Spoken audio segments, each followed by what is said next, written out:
Enquanto a pastora Helena Raquel pregava, eu me vi em vários pontos da pregação. E eu magoo, talvez, a minha filha por falar do abuso que eu sofri do pai dela. Para quem não sabe, eu já me escondi na Paraíba por 3 meses com medo de morrer. Para quem não sabe, eu não falava com medo de tomar tapa na boca. Para quem não sabe, eu dormia no chão com a minha filha recém-nascida, enquanto o que me agredia dormia na cama que eu achava que era para ser minha e da minha filha. Na minha adolescência, eu quero falar mais sobre isso, que talvez seja a revelação mais séria da minha vida. Eu fazia parte de um grupo na cidade de Sorocaba, onde as pessoas eram casadas. E de repente, uma pessoa que fazia parte do grupo se separou. E o resto do grupo queria que eu casasse com essa pessoa. E eu não queria, porque eu não tinha sentimento. Viraram as costas para mim. Me chantagearam e me mandaram para um sítio com essa pessoa. Vou falar isso pela primeira vez. Essa pessoa que abusou de mim quando eu tinha 16 anos, era um presbítero da igreja, nunca contei isso. É aí que começa todo o erro da nossa vida sentimental. E me abandonou num sítio que eu não sabia como voltar embora. Pessoas desse grupo de louvor fizeram com que eu tomasse remédio para que eu não ficasse grávida. Mas essa pessoa ficou comigo um dia e foi embora. Foi embora. Eu tinha 16 anos, não entendia o que estava acontecendo comigo. Pelo céu, pela unção de Deus na minha vida, pela vida dos meus filhos, eu não sabia o que estava acontecendo comigo, porque eu não tinha noção. E me abandonou e eu fiquei uma semana jogada nesse sítio, que eu não sabia como voltar, não sabia como sair, e eu só chorava, até que apareceu uma pessoa de longe e eu reconheci. Deus mostrou para o meu irmão, Adão, onde eu estava. E o meu irmão foi me buscar. E quando o meu irmão me viu, magra, criança, eu era inocente. Eu não tinha noção da vida. Eu não tinha noção do que era estar passando por aquilo ali. Porque eu amava aquele grupo. Eu amava os irmãos da igreja. E você sabe o que aconteceu comigo? Presta atenção, eu nunca falei isso para ninguém. Mas eu preciso falar, porque esse grupo da cidade de Sorocaba sabe o que eles fizeram comigo. Eles sabem o que eles fizeram comigo. Passou muito tempo? Passou. Não dá, Vanilda, para denunciar. Não interessa, eu posso contar a minha história. Talvez seja o momento, porque eu sonhava em contar isso. Quando eu fizesse 50 anos, eu dizia, se eu viver até os 50, eu vou contar tudo o que eu passei. Quando meu irmão chegou, e o meu irmão chorando me resgatou. O meu irmão foi tirar a satisfação. Não existia esse negócio de ter que denunciar, prender. Eu era de menor, eu era uma criança quando isso aconteceu comigo. Mas o pastor da igreja, na época, para defender o obreiro, ele virou para a igreja e disse, a Vanilda não era nem virgem. Ele fez isso comigo. Eu passei tudo isso. E quando eu passei por isso, eu disse, eu nunca mais vou poder casar com ninguém. Eu nunca mais vou ter a oportunidade de ter um relacionamento. Eu estou abrindo meu coração, porque eu acho que esse é o momento. Eu nunca mais, porque virgindade era o sonho de toda moça e era o meu sonho. Eu sonhava em ter um casamento, eu sonhava porque eu era fiel. Eu era uma adolescente que me dedicava à obra do Senhor. Eu era uma adolescente que doava a minha vida para a obra do Senhor, mas eu fui aos meus 16 anos. E naquela época, uma pessoa de 16 anos não tinha noção, porque a nossa vida era dentro da igreja.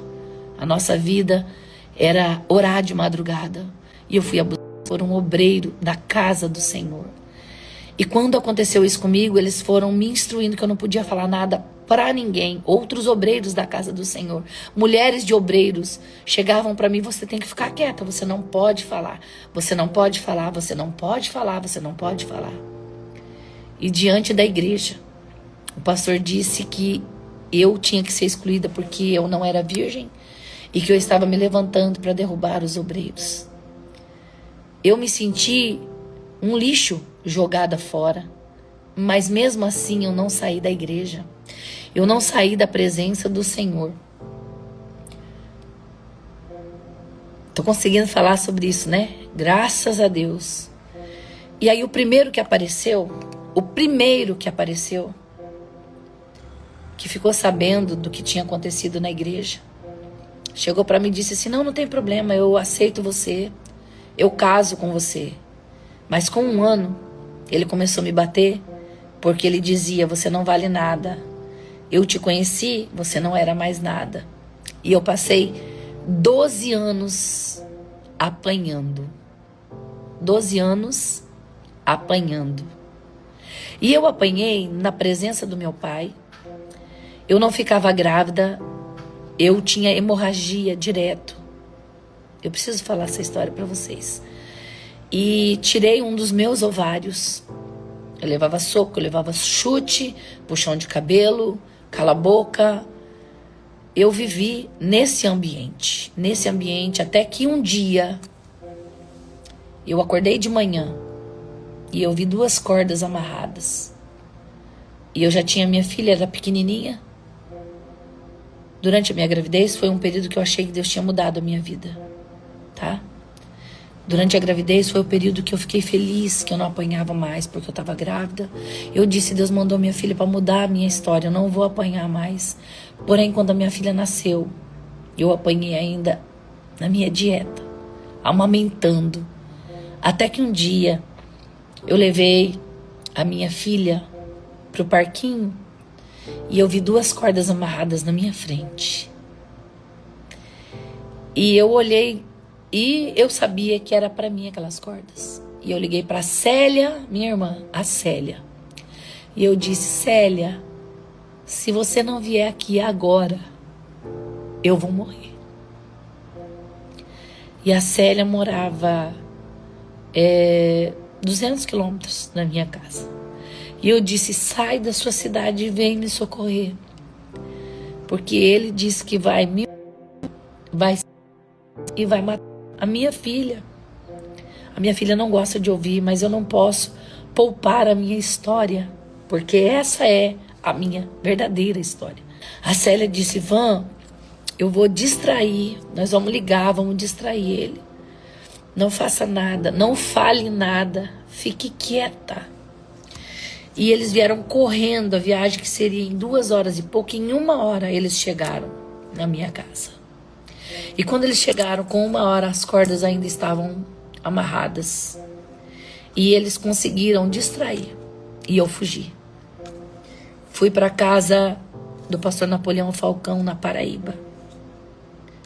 E a Virgínia me escondeu. E as pessoas diziam: você não pode, casamento é um só. Casamento é um só. Eu tive o meu pé quebrado na mão. Eu tive o meu pé quebrado. Eu hoje entendi que eu nunca fui curada para me relacionar. Eu hoje estou entendendo que eu preciso de um tempo de cura sem ter que provar nada para ninguém. Porque as dores que eu carrego na minha alma... mas já não passou? Calma. As dores que a gente carrega por ter segurado tanto tempo, por ter aguentado tanto tempo, tantas coisas na nossa vida. E às vezes as histórias das mães vão se repetindo na vida dos filhos, porque a mãe não sabe nem como lidar. Porque a mãe não foi curada, porque a mãe precisou fazer um tratamento. Hoje eu consegui fazer terapia, porque até isso a igreja falava que eu não deveria fazer. Que terapia? Isso é coisa do Satanás, isso é coisa do demônio. Tem que orar e jejuar, tem que suportar, a mulher nasceu para ser submissa. Enquanto ela pregava e falava, eu me senti consolada e abraçada, porque durante muitos anos eu ainda carreguei culpa de ter me separado. Por muito tempo carreguei culpa por ter me divorciado. Por muito tempo eu achei que eu ia pro inferno. Por muito tempo eu pensei que eu provocava tudo aquilo na minha vida.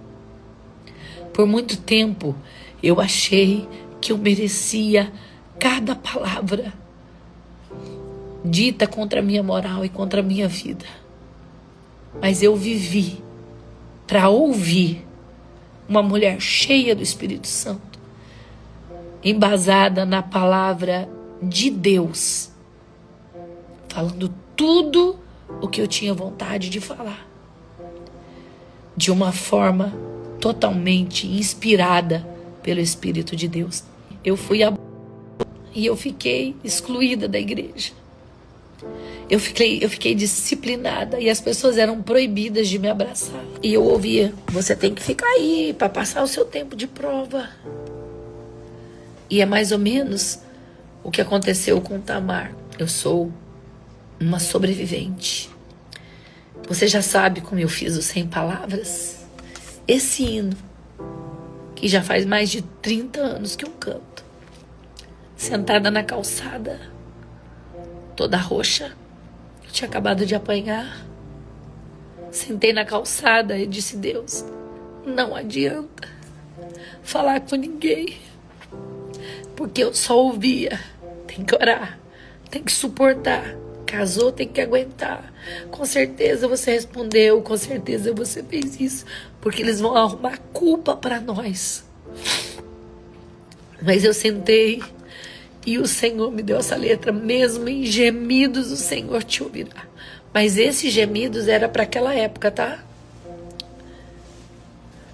Hoje você tem a oportunidade, você tem respaldo, você tem apoio, a mídia toda compartilha, a sua voz hoje é ouvida. E eu glorifico a Deus porque eu vivi para ver a realidade de muitas mulheres sendo mudada.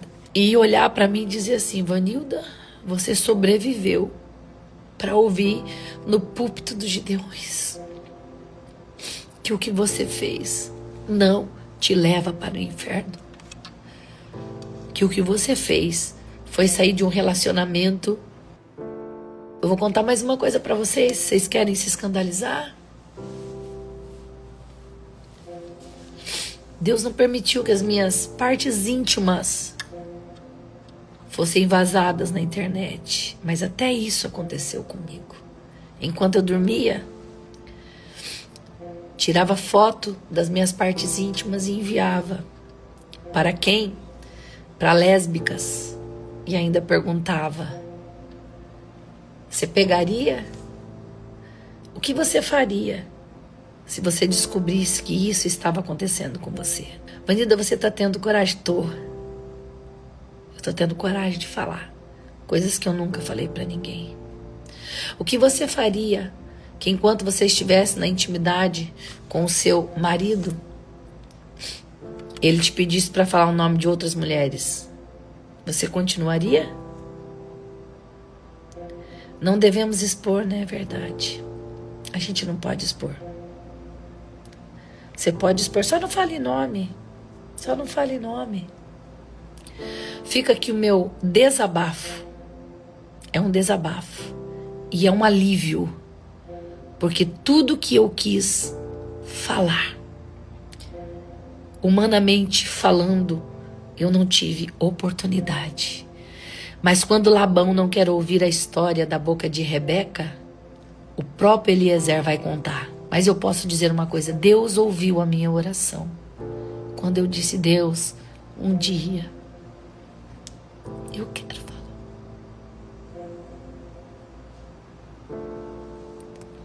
Eu disse isso para Deus. Demore quanto tempo for, eu preciso falar. E essa é a história da Vanilda Bordieri. Aquela que já casou 3 vezes. Aquela que se separou a primeira vez, a segunda vez, a terceira vez, e que agora entendeu. Demorei para entender, mas eu não tenho vergonha, porque eu entendi que nós precisamos nos curar antes de qualquer outra coisa e ouvir a voz do Espírito Santo. Que Deus abençoe vocês, em nome de Jesus. Devocional Mulher de Fé.